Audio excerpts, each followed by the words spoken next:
I would like to call this meeting of the Narragansett Regional School District School Committee to order. If you could please all rise for the pledge. I pledge allegiance To the flag of the United States of America and to the republic for which it stands, one nation, under God, indivisible, with liberty and justice for all. As a reminder, this meeting is being live streamed and recorded and is available to watch on YouTube. Also, as another reminder, the microphone picks up a lot of noise around it. Since we do have some guests today, I just want to remind you that it will hear you.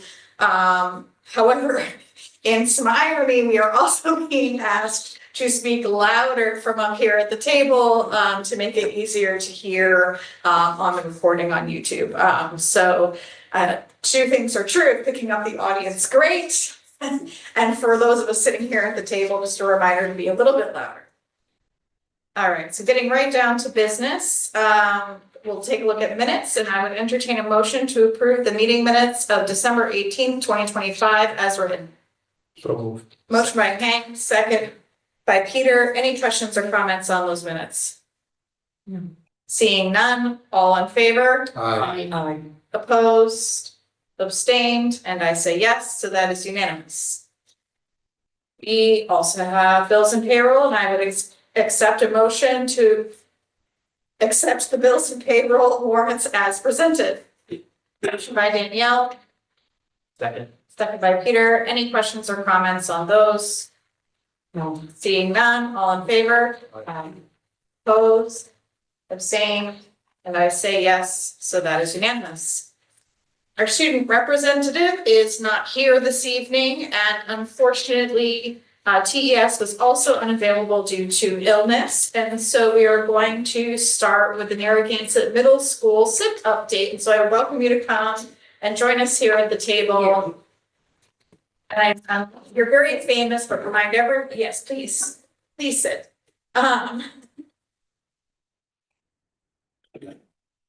Just remind everyone who you are, and then you're eager to jump in. I'm Michelle Landry. I'm the interim principal of Narragansett Middle School. My name is Rick Booth. I'm the interim assistant principal for the middle school. Excellent. We're going to give you a little bit of an overview. It's been a great year so far at the middle school. We were very fortunate to be welcomed by an amazing staff and a great bunch of students who have been helpful and welcoming to us. So it's been a really great start to the year. We have had, coming from the high school, there's been a few learning curves, along the way. The biggest one was that I wasn't really used to being hugged by fifth graders when they got out of their cars in the morning. But I have to say that's come to be really, honestly, like one of the most enjoyable parts of the day. So it's been really great. So we're just going to highlight some of our student outcomes and some of our initiatives that we've really been focusing on this year. First and foremost is the decrease in number of students failing one or more classes per quarter. We obviously don't have quarter 2 data quite yet. We will have it next week. But what we did is we looked at our quarter 1 data of students failing one or more classes compared to last year, and we are at a 25% decrease in the number of students. We attribute that to a couple of factors. We've really spent a lot of time wanting to improve our pre-TAT process with teachers during the CPT meetings. So Mr. Booth has worked really closely with Laura Ambrosi, our school adjustment counselor, and our grade level teachers to really have those pre-TAT meetings on a regular basis, really get in there at the beginning of the year to look at students who we really had some academic concerns, also behavioral concerns, but more academic concerns about, to come up with some tier 1 supports that we could try to support them in the classroom. Another Can I just ask a quick yeah, question? yeah. So you have a what meeting? pre-TAC, teacher Pre-TAC. assistance team. Okay, and you also have CPT. Can you just, we Yeah. have some new So school committees teachers here. have- Help us Yeah, understand sure. acronyms. Yeah, I know, a lot of acronyms. Decode language, we appreciate it. So grade level teachers have their common planning time meetings. So they'll have 3 of those during the week. And that is time where they discuss students, they discuss academic, they discuss behavior. They plan events within their grade level team. But periodically, it's a more formal process called the pre-TAC, which stands for Teacher Assistant Team. And that's when Mr. Booth, along with Miss Ambrosi, the school adjustment counselor, are in there to really focus on specific students who they are really concerned about in multiple subject areas, to really kind of talk about what's going on with the student and then coming up with those supports to try to help improve. Then they meet back periodically. And then when they are feeling like it's really, these tier 1 supports really aren't working, then we will have a full TAP meeting where we include the same group of people, but in addition with parents there. So we have really focused this year on trying to get parents in right at the beginning of the school year instead of waiting we did this long before grades closed because we really didn't want to wait that long when we're seeing, especially students who are coming from 5th grade and transitioning into the middle school, we didn't want to wait. So we really did focus on getting parents in right at the beginning of the year. For example, for the fall conferences that we had, we asked each grade level to give us a list of students whose parents they really wanted to see. Because a lot of times, you see those parents come in and, there's no concerns and, it's great. But when you really want to see those parents, that's what we want to get in there. So we made phone calls to each and every one of those families and planned and got them in for a group meeting during those conferences. And we really think that really also helped make a difference. No, thank you. Yeah. Another student outcome is our 5% increase in the percentage of students at or above grade level in reading and math using the STAR assessment. So we implemented we kind of took some, things that we had done in the high school and tried them out in the middle school, which was goal setting, STAR goal setting. So what we wanted to do was have the students feel like the STAR assessment means a little bit more than, it's just that test that we take 3 times a year and I don't even know how I scored or what I did. So we really wanted to go dig deep and have students really understand that. So teachers, the ELA teachers and the math teachers sat down with each and every student and they used the parent report to explain their scores to them. The parent report is the easiest to understand, which is why it goes home to parents. It makes sense. It has a little scale at the top and it shows you where you scored and there's, below and at and above. So it's really easy for them to understand. And so the teachers took those benchmarks, district benchmarks, and really set goals with the students. So that's something that they did and they're going to be doing again this week because the second round of the middle of the year STAR assessment opened up today. So we also shared individual student data with parents. So those parent reports, those went home to the families. And then we shared our school-wide data via our weekly memo. We decided again to try contests. Contests always get kids excited about doing something. So we did what we had done in the high school, which is if your scaled score on both assessments rose by 1 point or more, your name got entered into a raffle for gift cards. So the kids were really excited about that. We're starting the second round and we're kind of upping it this time. So if your scaled score increases by 5 points or more, then your name will get entered in the raffle. And then also we're giving individual prizes for each grade level for reading and math who have made the most improvement, the 1 students. We're really going to celebrate those. It's an easy way to celebrate and kids like it, especially when they're getting it.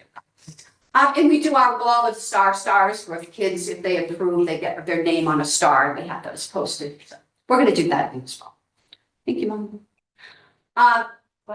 Sure, this one. So when we looked at our beginning of the year STAR assessment data, excuse me, for reading, we saw 67.7% of our students were at or above the district benchmark for proficiency. we saw 71.7% of our students scoring at or above typical growth.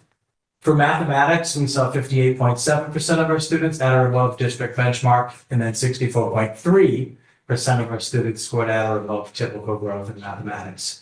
As school leaders, we certainly want to raise the bar for our students, and we want to see these numbers increase year after year. But we are very pleased currently with our students' performance and growth. And I think a testament to some of the things that we're doing and trying to motivate students to participate, do their best in these assessments and not just, take it as seriously as we want them to. So I think that's helping. And certainly what we're seeing right now is positive.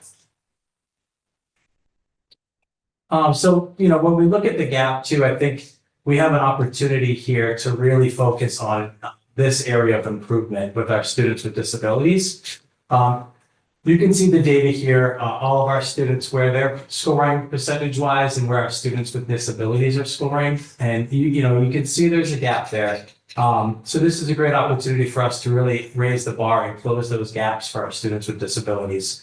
And how are we going to do that? Well, we can do that in a variety of ways, but through Universal Design for Learning, we have professional development based around this, our first PD session of the year. And more recently, we've been working with teachers to look at assessment data and see where those students are scoring and coming up with, tier 1 supports, which are core supports for students. And then students who are further behind, we can use tier 2 interventions. And that would look like a more specific plan for students. And teachers can do that in a variety of ways. Some of it might be smaller groups in their classrooms. Some of it could be the full class. Some of it could be individualized for specific students. We're looking to increase those numbers and to close the gaps for our students with disabilities. One of our initiatives is really strengthening our learning environment and fostering that high expectation for students. We really want to have students take ownership. That learner agency is what we've spent some time during our professional development, focusing on learner agency, focusing on students taking ownership for learning. In one way, initiative that came out of one of those professional developments was school-wide goal setting. So we started our school-wide goal setting just due to the time of year it was. We used our interim reports. And each student, grade levels discussed how they wanted to introduce it to the students.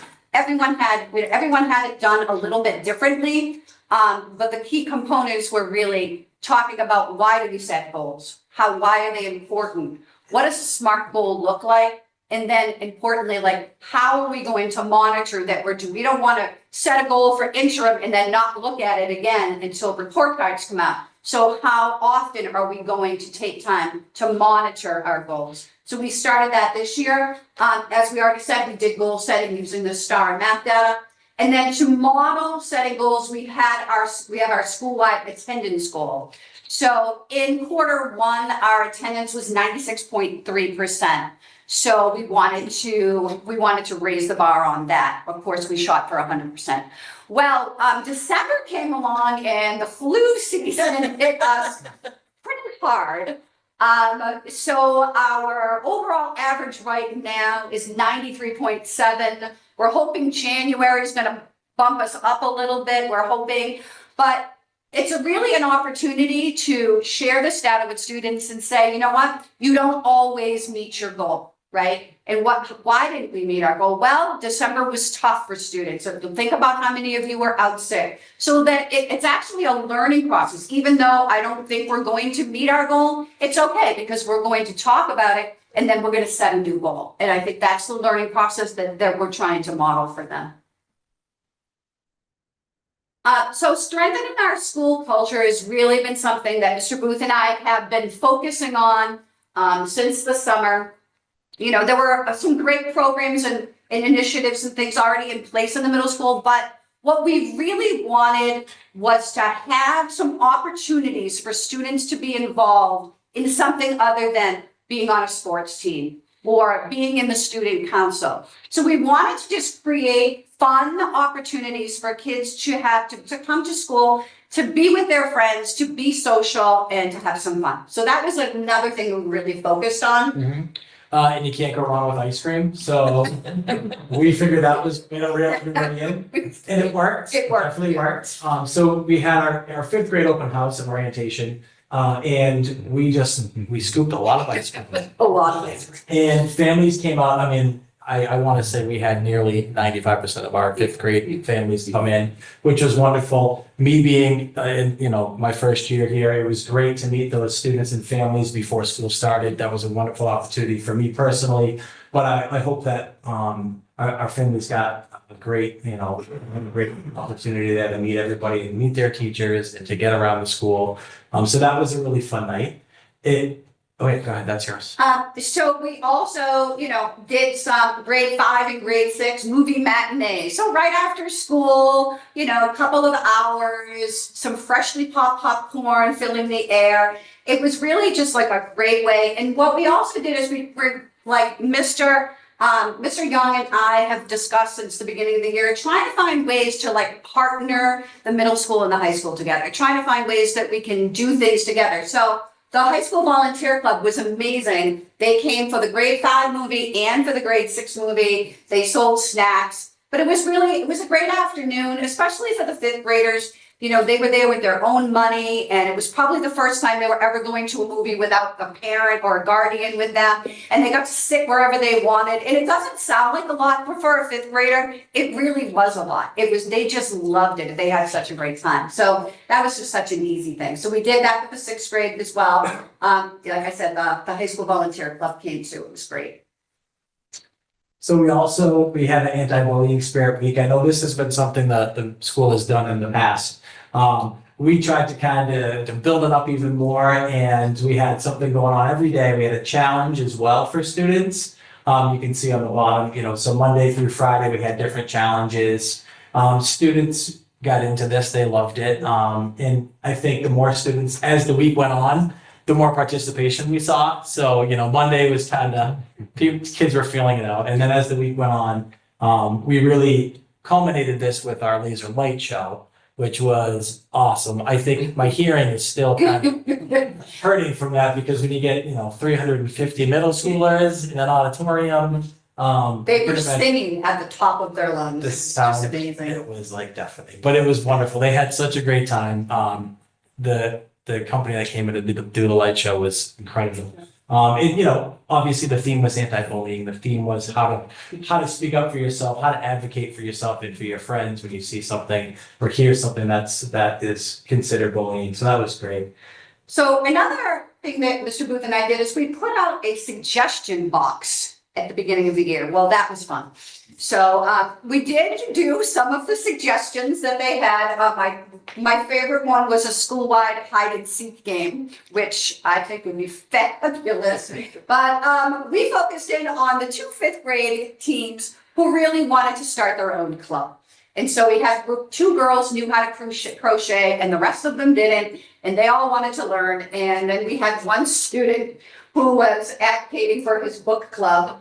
So they meet every other Tuesday and they do their thing, and I just literally sit there and I don't do anything. They just run their own club. So it's a great opportunity, another fun thing that they do.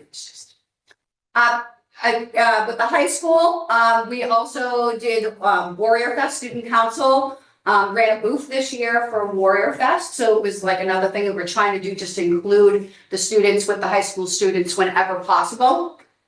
That was a fun day. I wasn't really imagining that the darts were going to be actual real darts for the dart game, but it all worked out fine. I was a little concerned at first, but it was fine. It was fine. They had a big enough target. So we want to give a shout out to our sports teams now. Our cheerleaders have been crushing it. They pretty much come home with a trophy at every event they go to. Midwatch champs again. So shout out to our cheerleaders. We have our undefeated girls field hockey team. So I think the future is very bright for these girls, because they're going to be competing against the same schools and same grades. And I think when they get to in high school, watch out. They're going to be bringing home some trophies too. Our boys soccer team was 4-9-1 this year. We had our girls soccer team. They had another really good record. And I gotta make a comment about this picture because it is epic. And, you know, if you're an opposing team, you don't want to face this team, all right? So I gotta give credit where credit is due. Especially the two coaches. Yeah. Yeah, you're not gonna mess up. So, we had a football team with a 5-3 season, a solid season for the boys. And our middle school band performance at the winter concert, I think that was my favorite event of the year. If you were there, the energy that the middle schoolers brought to this concert was epic. They were so excited for the high school students to play. We literally had to tell them to like simmer down because they were so excited for them. So that was a really great night. And then last week we had, again, working with the high school, we had our grade 7 and 8 semi-formal snowy white dance. Yes, Erin, you can jump in if you'd like to. It was a fun night. It was definitely the first time that many of these students have ever been, first of all, dressed up for the semi-formal and then at a dance. So it was really cute. The first hour, they pretty much got snacks and we're all standing in corners just like, what do we do now? Is someone gonna dance? I'm not gonna be the first person to dance. But as you can see from the pictures, as the night went along, they did loosen up and got out there and danced and had a great night. So it was a great night. And then look at things to come. Again, working with the high school, we're gonna have our National Junior Honor Society back this year. We're gonna have an induction ceremony for those. So those applications go out next week for that because grade closing. And we're going to have, we're looking forward to our bridge ceremony for grade 7. Anybody have any questions?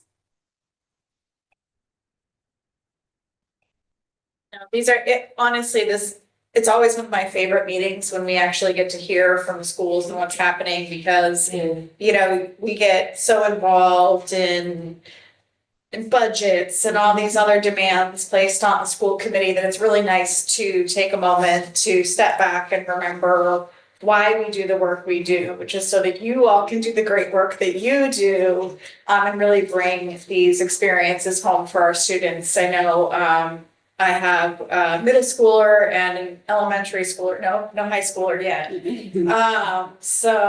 And they just speak so high. I mean, I was telling Dr. C that with flu going around in December, I was like, well, if you don't want to go like the last day of school before break, maybe you want to stay home. They were both like, no, we have to go to school. There's great things happening. We want to be at school. And I was like, okay. You know, when you have kids that are asking to go to school rather than stay home, that's a pretty amazing thing. So thank you for all that you're doing. Thank you. Thank you.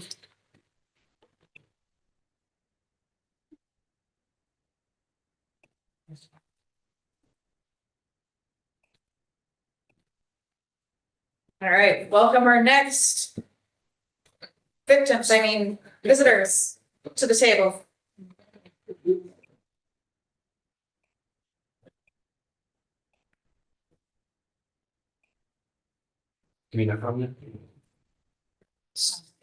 Just connecting to keep the Zoom room. Good. Keep it. Keep up. It's just testimonies.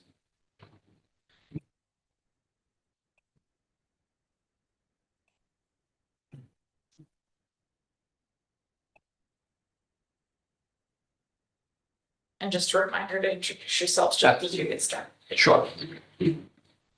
All right. Let's go. There we go. Hi, everyone. Colby Young, Principal Narragansett Regional High School. Erin O'Day, interim assistant principal in high school this year. So before we begin, I'll just say it for the record, I was not given a time limit. Usually I have. It'd be a mistake, and I don't think anyone is going to ask me to speak up. I've never been accused of being We have to put it in this contract. too quiet.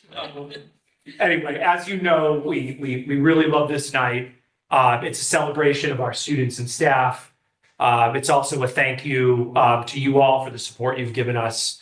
And it's basically also charting a course forward according to our school improvement plan in terms of, what we're proud of and also areas that, if we're being very honest, we need to continue to grow in these areas. So, tonight we're going to celebrate our students and staff and look at areas of ongoing school improvement.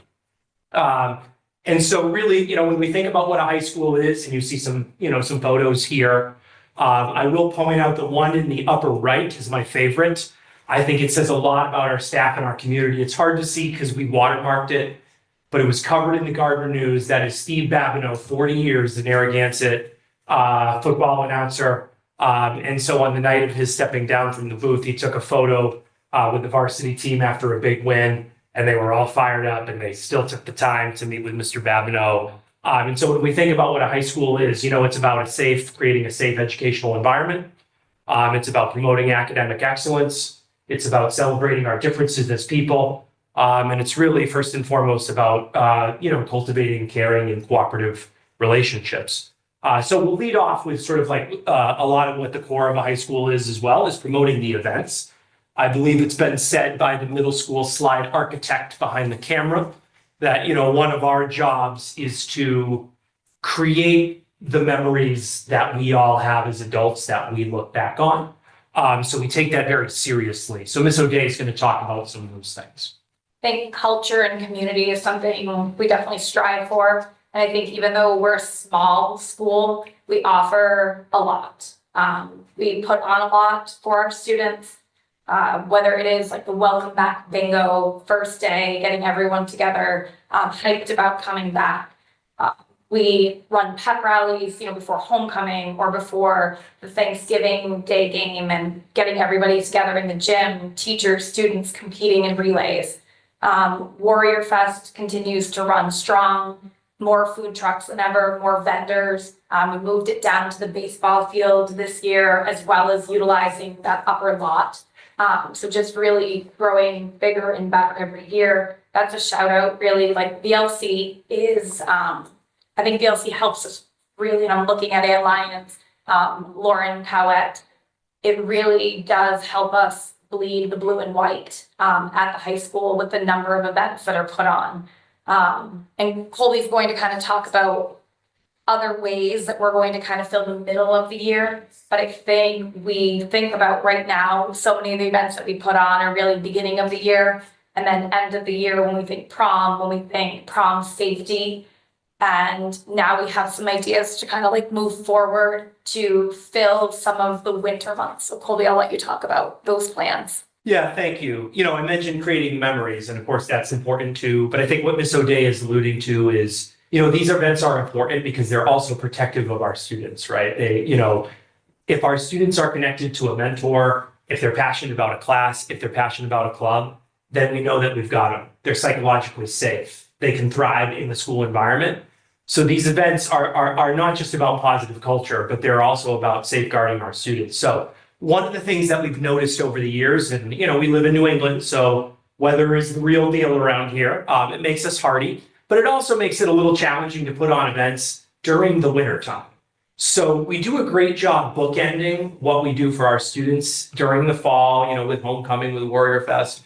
We put on, so many senior events and events for upperclassmen and all students toward the end of the year, and of course athletics throughout the year. But we really do have a little bit of a glut during the winter.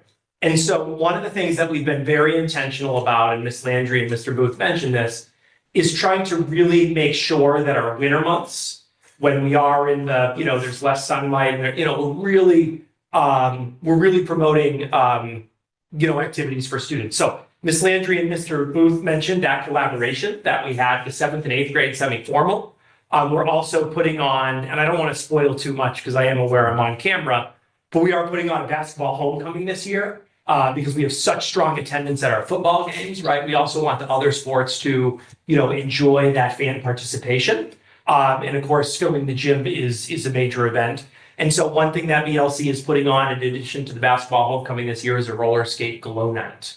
All right. And this year, so think roller rink. So if anyone has those roller skates, you're welcome to buy a ticket. I'm looking at a couple of you that I sense are like, if I had those roller skates. And, again, it is about the winter time, keeping students really connected to the fabric of the school. And as Ms.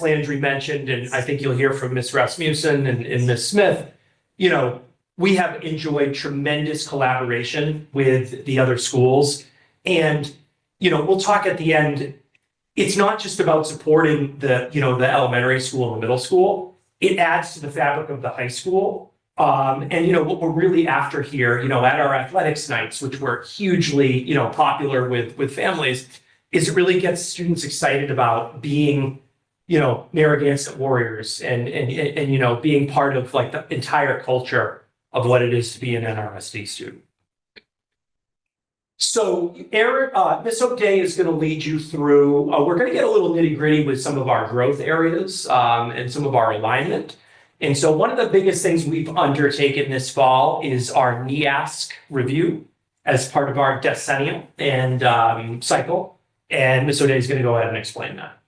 So we had a visit early November. We had 6 visiting team members come out. They spent 2 days here talking to teachers, talking to other staff members, talking to students. They came into classrooms, really took a look at what are we doing here at Narragansett. Prior to the visiting team coming out, we wrote a report, we submitted the report, it was reviewed, and really what the team was looking for, does the report match what we're seeing here, the day-to-day at Narragansett? And really what we found is we had an honest report. What we said in the report matched what they told us we kind of needed to focus on as they were leaving. So we need to continue work with curriculum maps. We need to begin looking at what is our portrait of a warrior, what does that look like? And then continue to use data to inform learning and instruction in the classroom. But the one thing, the big takeaway that they wanted everyone to hear is that for a small school, we definitely have a lot, we offer a lot for our students, and also that really we care about our students. They felt a really strong sense of culture and community being here for the 2 days, talking with students, teachers, really like immersing themselves in what we're doing. So that was a nice takeaway. So these days, NEASC accreditation is not necessarily a common thing. So if you were to take a tour around local area schools, not all are accredited. So we are one of the few schools that are accredited locally.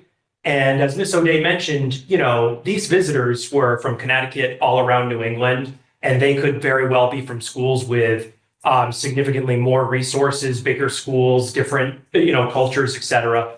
So it's an honest review from folks that are outsiders, really taking a hard look at our school. And the nice thing about it is that we really, we are who we think we are, right? There were no surprises. And that's really validating because of course we work hard and we solicit the input of our staff and community, but sometimes you don't really know until you have folks from outside saying, yes, we're seeing similar things to what you're seeing. So we were excited about that. So to kind of delve in to what is in our school improvement plan that aligns, of course, to our strategic initiatives, and then what NEASC also noticed are sort of, if you look at the top of our slides, I will not reread them to you, but we do have an initiative, of course, to revise our curricula. So over the last couple of years, what we've been engaged in is last year, really, as you know, focused on Universal Design for Learning, so UDL. So we really have taken a multi-year intentional approach to basically making our lessons effective so that teachers are teaching to all learners, right? Learners can own that and they have multiple access points, and getting those skills and understandings for our staff and our teachers to bring them to students. Now we're making them visible and really mapping them out in our curriculum map work, which is also aligned to our school improvement plan, and then also what NEASC noticed, right? So the idea is, if you look at the center of our diagram here, the number one way to make a school effective is the day-to-day teaching, the collective efficacy of teachers. So we know this is a thing that schools know. So our professional development and our work moving ahead is really, of course, focused on that. And that work is ongoing, literally as we speak. So one thing we're also excited about, Ms. O'Day mentioned this portrait of a warrior.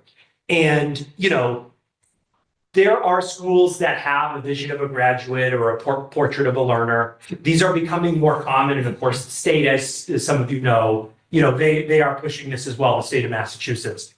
So as a couple of districts are doing, we have decided to embrace this along with the district as a district-wide initiative. So while we're doing the work of making our lessons accessible to all students, we're really soliciting the input of our community members. So you all may have noticed over the last week and a half or so, surveys have gone out to our community members, and that's just not our families.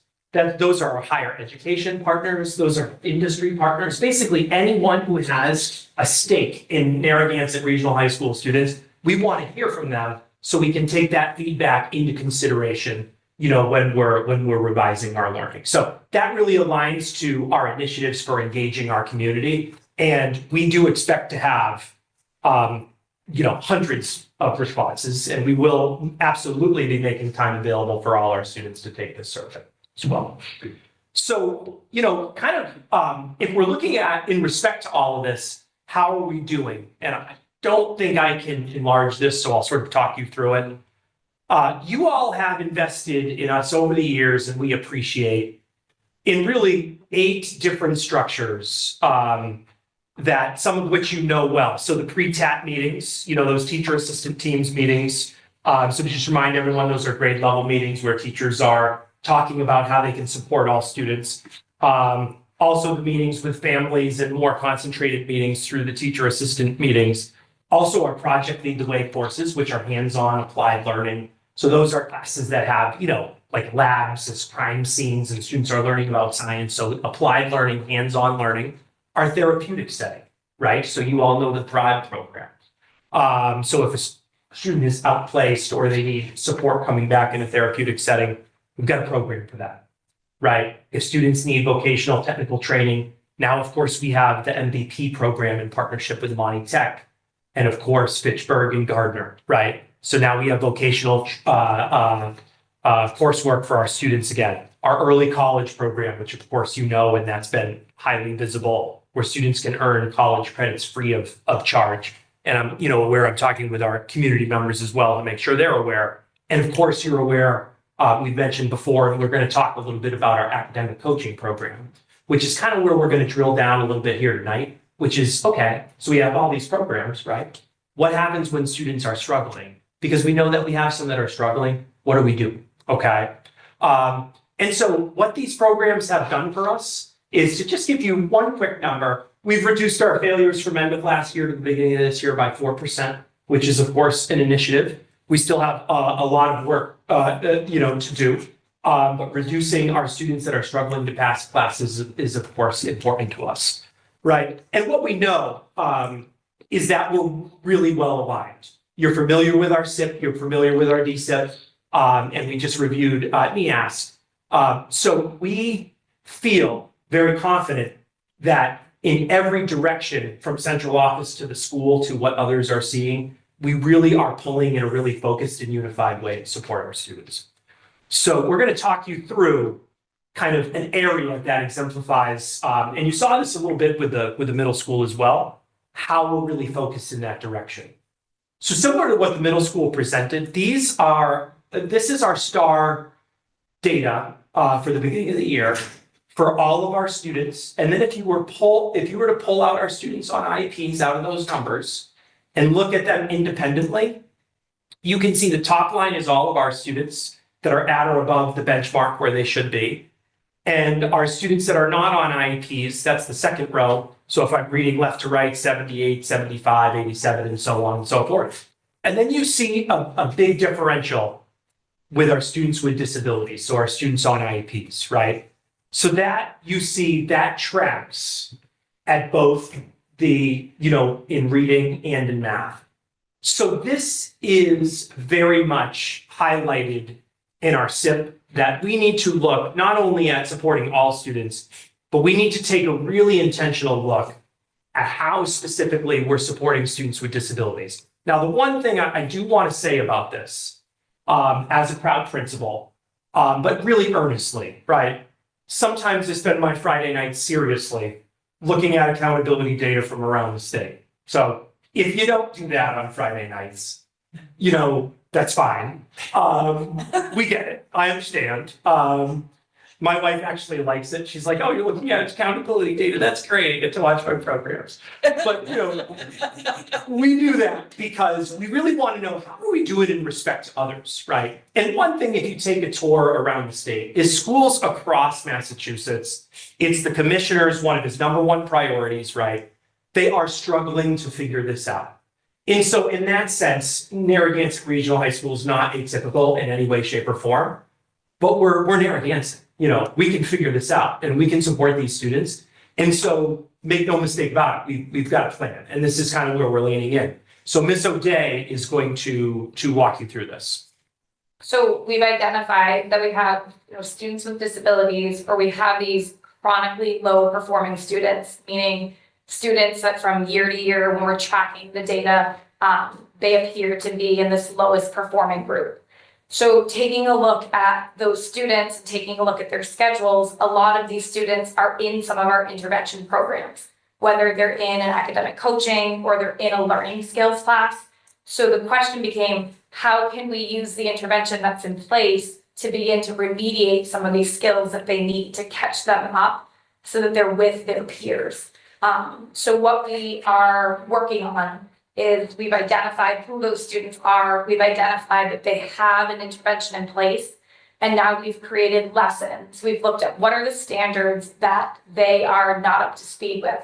And we've created lessons to basically kind of target that standard, help students catch up. And we're going to push those lessons into the academic coaching and the learning skills classes, remedial lessons to get those kids, back on course, catch them up so that they're with their peers.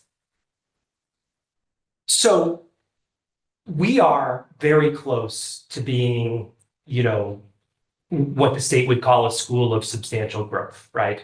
So that's our target, right? We want to get better substantially for our students. And we have all of these programs that we ran, these 8 different structures in place beyond the trying to strengthen the core instruction, right?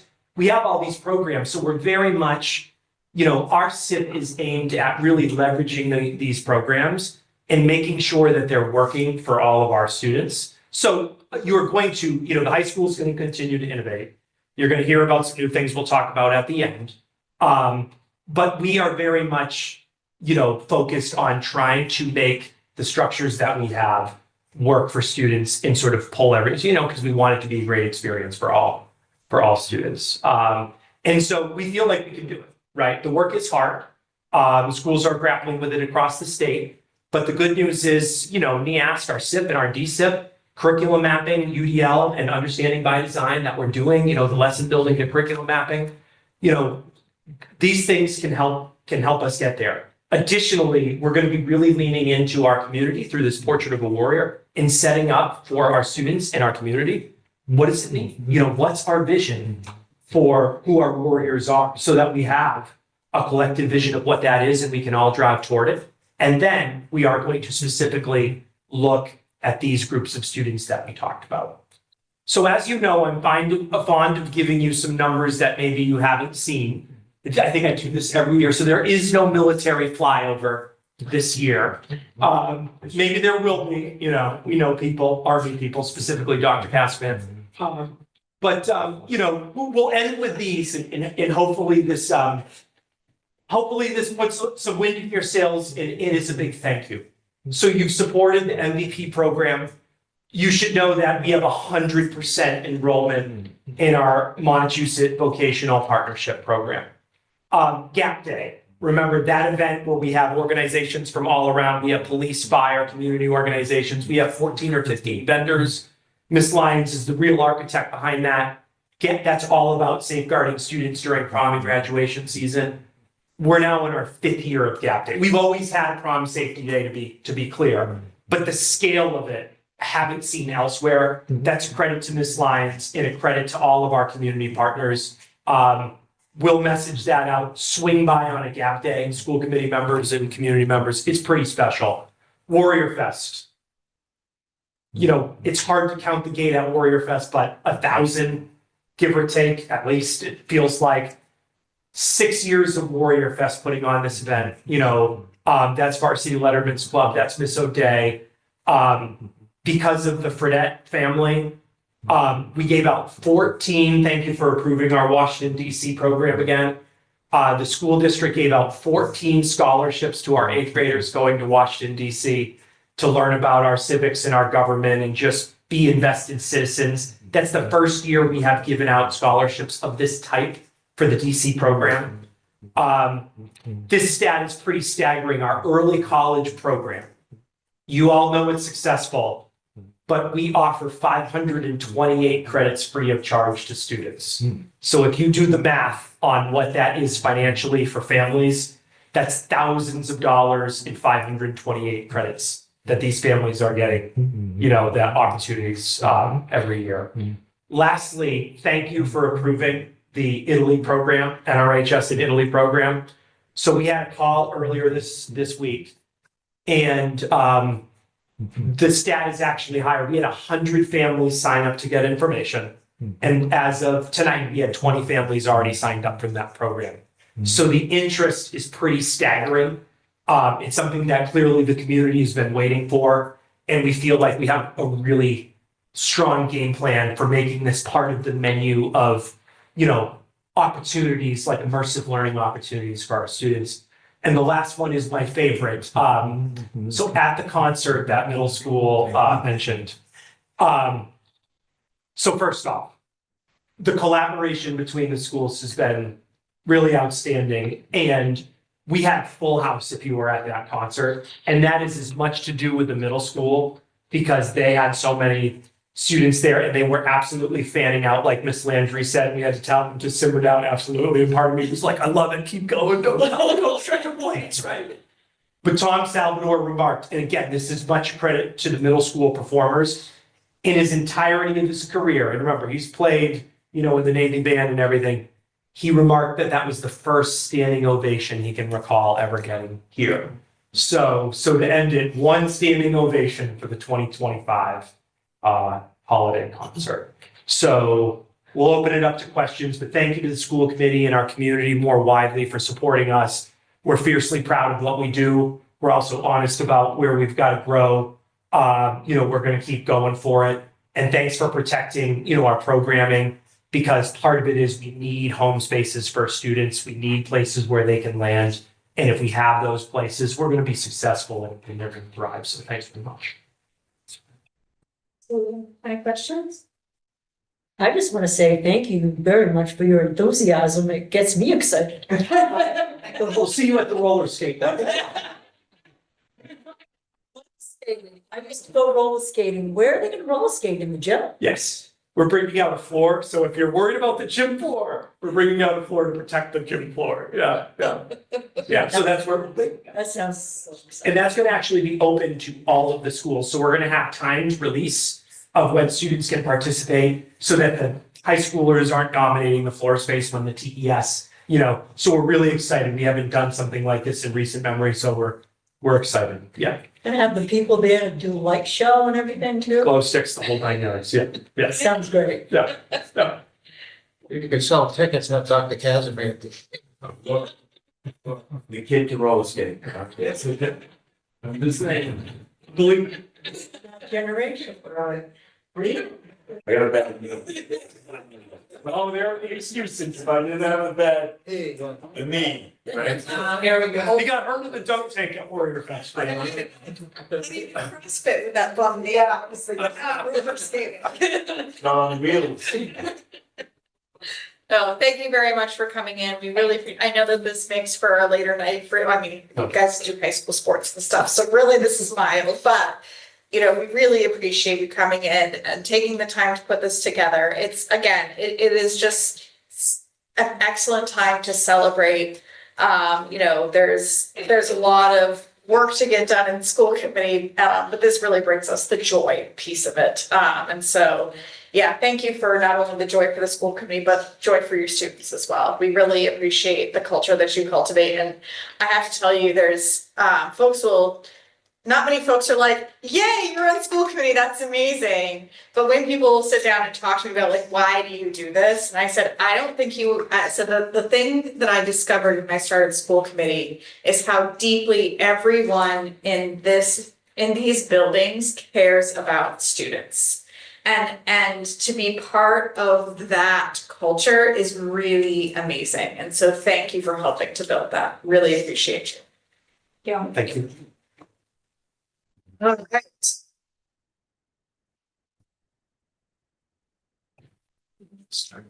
Looking at our agenda, I'm assuming we do not need any public input for this evening.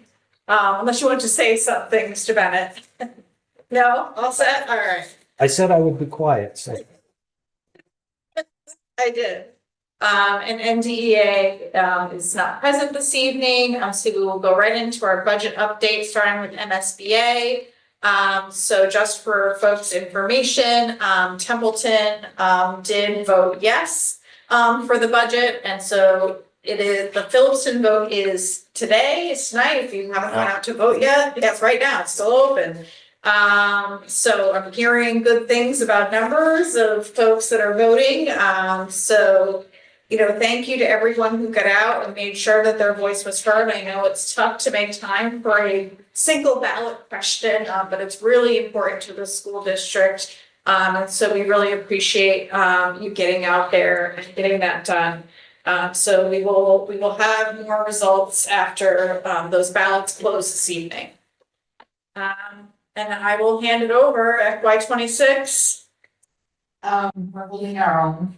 Our bottom line isn't quite as high as I would like it to be this time of year, but we're doing okay. There's no advertisers, my contacting services usually have with like red last year.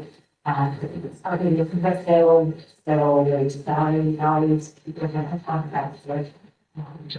So this is my plugging away and monitoring as we go. And FY27, we've started to look at numbers, but just pulling things together, waiting for, if you want to talk a little bit about what we heard from the state and what we're waiting on from insurance, that would be great. Yeah, so insurance, I have it estimated at 15%. They're supposed to sometime in February look at those numbers and make a decision, hopefully. It's bad all around for insurances. I'm hearing, Maya has like between 20 to 25% increase coming their way. So if I have 15%, maybe I'll be happy with that. Maybe that's better than what it would be. I don't know. I really wanted it to be more like, they wanted, didn't want it. I reckon I have like around 10 and but we'll see what that comes in at. And I'm waiting on one of our like group insurance assessments for our retirees. I got one of our numbers, which was just shy of 10%. And the other one I have budgeted at 10%. Hopefully it comes in within that and stuff. So hopefully we'll know by the end of the month. Yeah, a couple of weeks, and then the state will release their numbers the end of January, so. I mean, we're not expecting to have any excess chapter 70 because our enrollment has decreased, so we'll be held harmless. So we just see what they do with everything else. And just as a reminder, in 2 weeks at our next school committee meeting, it's a little bit off schedule, but we wanted to make sure the school committee had a chance to take a look at some initial numbers. They won't be fully finalized because we won't have had everything from, well, we'll either be just getting hit with the state's numbers or they'll be coming in just after that. So we'll be taking a look at those initial numbers together in advance of the multi-board meeting. That is the following week, that first week in February. So just setting some expectations there. And yeah, so we'll be looking more at that. And then business managers report, anything to call out?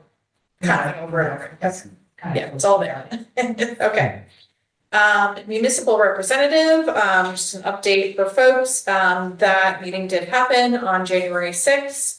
And, Templeton, town administrator, did I get it? Yes. Yes, town administrator James Ryan, will be, sitting with us. So how that works is once we get into negotiations with the UFCW, there is a municipal representative from one of the towns that will join us for executive sessions where we talk through updates that are happening with the progress of those negotiations. And then they will be one vote of 9 as opposed to the typical vote of 8 that we have. And so they join us for that final vote for the contract. So that's the role that they play. So executive sessions for updates. So it's just the folks who are on that subcommittee that sit in the actual negotiations. The municipal representative joins us for the school committee executive sessions and then is there for the final vote.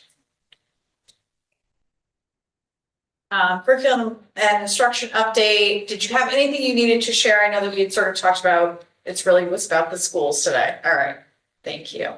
I mean, you know I want to. I mean, resist. And then surplus items, none this evening to go through. There are some items on here, but I'm guessing that those are just left over from this time. Okay. And then Dr. C, I will send it over to you for your superintendent report. Thank you, Madam Chair. So just a couple of things. This is the time of the year that really the budget, we kick off.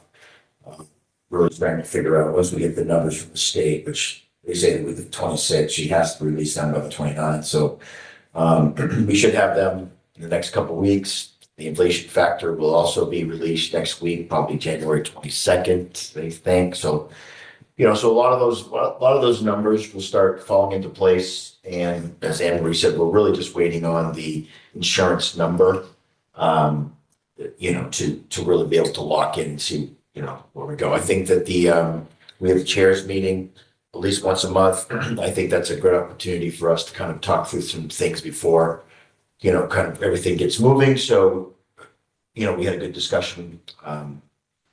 This week. Monday. This week is month ago. It was Monday. So long ago. On Monday, and we'll continue to have those conversations. Want to talk about enrollment just a little bit. So, as we've discussed, we're roughly 75 students lower enrolled than the year before, and 30 plus of that 70 some odd number was kindergarten. We were 30, 34, 35 at that moment in time, lower than we normally have been. So, as I discussed before, you never know if that's a trend or is it just a blip. Where we're consistently seeing, around close to in the 90s. I want to say 100, but not always, but in the high 80s, low 90s. So we looked into the census report, and it indicates that there are 90 plus kindergartners to be that are living at least in Templeton, town of Templeton, and so that really is a very good indicator that we're going to see those numbers right back up to where we are, what we used to. Not every single kindergartner that lives both towns come to Narragansett, but over 90% of them do. So in any event, that's what we're looking into. And I when I have the report, we'll talk about year over year, month. But that's an important thing because as we talk about budget, we talk about funding, we talk about space. That's going to play a pretty big part this year, and we think early next year in the school year, because the Templeton, the Baldwinville housing will come online somewhere, I think early to late fall, from what I can understand. We are in great communication with the town of Templeton, the town administrator, James Ryan, about, where can we access that information when. when those families are selected, so we have a good idea or as early as possible that the number of kids and the ages, because if they pool in a certain grade or school, it creates different problems. So we want to try to be, as proactive as possible, and we are. So as soon as that information starts to be known, we won't know names, but we'll know ages of kids, and that's truthfully all we are interested at this point in terms of early indicators. So we're always looking to do more with that, and more to come, I guess. So when we right before the Christmas break, the holiday break, I'm going to share with you now that I was very concerned about the health, the physical health of not only of our students and staff. We were seeing some incredibly high numbers for flu, name it. We don't even know what it was. It was just a lot. And we were seeing some pretty high numbers. They were affecting entire grades. We're talking about the elementary grades, especially some of those teachers haven't been out in a year. We were seeing, entire grades of teachers being out for a couple of days. So we were close. We were close in terms of capacity and just getting through the week. So we left sick. The good news is we came back very healthy. So thus far, we're not locked on, I guess this is plastic, but we've come back very, very healthy. And want to thank the custodial crew for that, because they really had to do some deep cleaning during the break, and the misting and all of those things will continue to happen when needed. So I just want to shout out to the custodial crew who just do a ton of great work, but they keep these buildings clean and help tamp down, hopefully, any type of major outbreak of the ick, if nothing else. We're in the middle of our middle of the year assessments. That's pretty much what everyone is doing at this point in some form or another. So we'll probably have that to actually talk about next, or maybe, what do you think? Hopefully. Yeah, maybe. So we'll have a good indicator then. You saw some great presentations by the middle and high school, and which I was listening to all this, and it made me reflect. One of my in my first year, we had YASC, which was 10 years ago, that they reported out, and it wasn't such a great YASC. It was very chaotic at that time. It was just a lot, and I just remembered sitting at this table, and they just took turns just telling us what we weren't doing right, which, it frustrated me, because it really wasn't a good feeling for a bunch of people who don't know this community to come in and just rattle off a bunch of things you're not doing well in comparison to maybe districts that, have a lot going on. It kind of scarred me a bit, to be honest with you. So when we went through the exercise this year, they clearly have changed their tact, clearly, because they're really looking for wins. They're looking to celebrate those things a little bit more. They're going to tell you what you need to improve, and those areas were clear. But the one thing that they were, I don't know, Molly was there with me, they were just effusive in they almost thought it was a setup in terms of how positively the kids spoke about, and this is true. They could not believe that they were just speaking so positively. Not only the teachers, the school, they felt safe. There were all these things, and every time they would ask them this question, they felt that. And I have to tell you, I think I really just drowned out everything else. All the things that that we need to improve on or whatever. Because for me, other than Anne Marie and Susan, 10 years ago, of course, but we didn't receive all that kind of information. We didn't receive that type of information 10 years ago. It was like, And so I was it was a good feeling to hear that everywhere they turned, they found someone who liked what was going on in terms of high school. And it's not easy to appease a bunch of high school kids. So I just want to make sure that we are all clear on that for those of us who know. So here's my takeaway. So I was down at the elementary, and I told them I was going to talk about them a little bit. We have a picture, but we've got a few things that we have to do to the picture, because I promised I would post it. So I was in Mrs. Lynch's first grade class, and they were teaching me about E, which I'm going to tell you something, right? So Miss Lynch asked, can someone say, tell Dr. Kessler what we learned last week, or yesterday about this word, the word was have. Sight word, have. And so everybody raised their hand, but the one person who was called on said, asked me, do you know why this is the word have, and why, why the E is at the word of have? And I didn't know. I said, no, no. And she says, because there is no word in the English language that ends in V. So I looked at this child and said, I've been in school a long time. I had no idea that that was a word. And I challenge many people to tell me that they knew that. Now, that there are other letters in the alphabet that words don't end in the English language. But the fact that they were just looking at me like, you didn't know that. And I said, I did not. And so a little boy said to me, well, aren't you supposed to be teaching us stuff? And I said, I am. But what we're learning here is that we can learn. So my point is that they are so proud. And they taught me more rules about E. They had a lot of rules about E. But what I'm getting to is that the depth that our elementary and all our students are learning now, in any level, it dwarfs any of us in here back when we were learning. They are learning not just like have is have, and you go, I guess that's how I say it. They're learning the reason why, and they are really getting in depth. And I'll tell you, these first graders were really proud to let me know. And as I was leaving, their hand went up and said, can we tell you about some other rules you don't have? No. So I just wanted just one it was very cute, great interaction, but they were just so very proud. I want to tell you, the teachers are doing a great job teaching some high level concepts that probably many of us did not learn in the first grade at that level. And so I want to shout out to not only just Mrs. Lynch's group, but of course the first grade, second grade, all the grades there. But I did promise that I was going to bring this up at the school committee meeting and post their picture because they had to show me that. So with that, I will just simply add that we are right on. There are 3 students below we were the month before.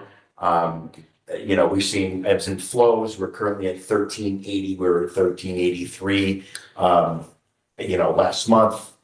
That'll change every month as it does, and that'll do it.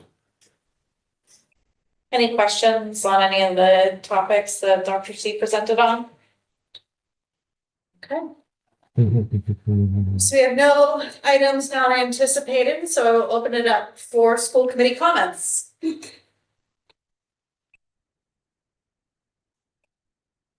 All right, we've made all the comments we need to make. All right, so finance and facilities, we did have our meeting on the 8th. So just, kind of getting back into the grind of things. Definitely, just a quick overview of what we already covered tonight, MSBA, things that are coming in and impacting the budget. All those important topics. Am I missing anything? Hank or Sylvia? I think I covered it all. Yeah. District operations. We did not have a meeting this month so far because I forgot to post the agenda with enough time to allow for it to be mostly 48 hours before the meeting. I did learn something from the experience though. It's always important to learn from it. I do not trust myself to remember to post, so I have about 18 alarms now to make sure that I post the agenda with enough time. So we're either going to reschedule or just jam pack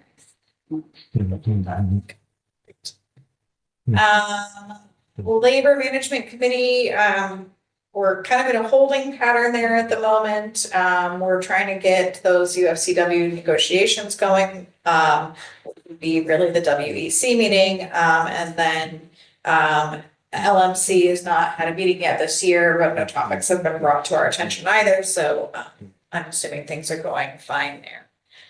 Bill is the CPAC liaison, so we will move past that. Sean is the PTO liaison, so we'll move past that. So Student Advisory Council, any updates for us, Peter? Okay. No updates. All right. Legislation, anything for, no, nothing for the night. Okay.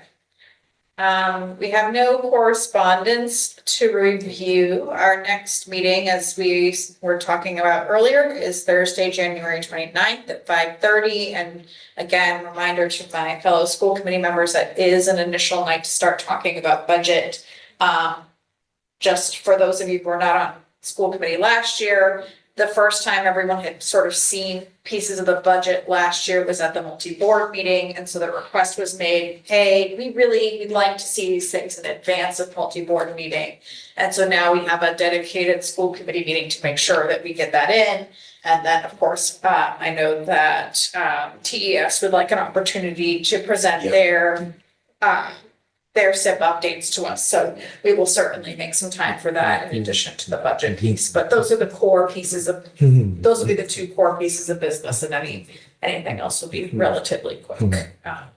We do not need executive session this evening. And as such, I would entertain a motion to adjourn. So before we adjourn, I would just like to have one quick plug. Voting in Phillipston till 8 p.m. Oh, thank you so much. Alright, and I heard Hank say moved to adjourn. Do I have a second? Second. All in favor? Aye. Thank you very much, everyone. We appreciate your time this evening.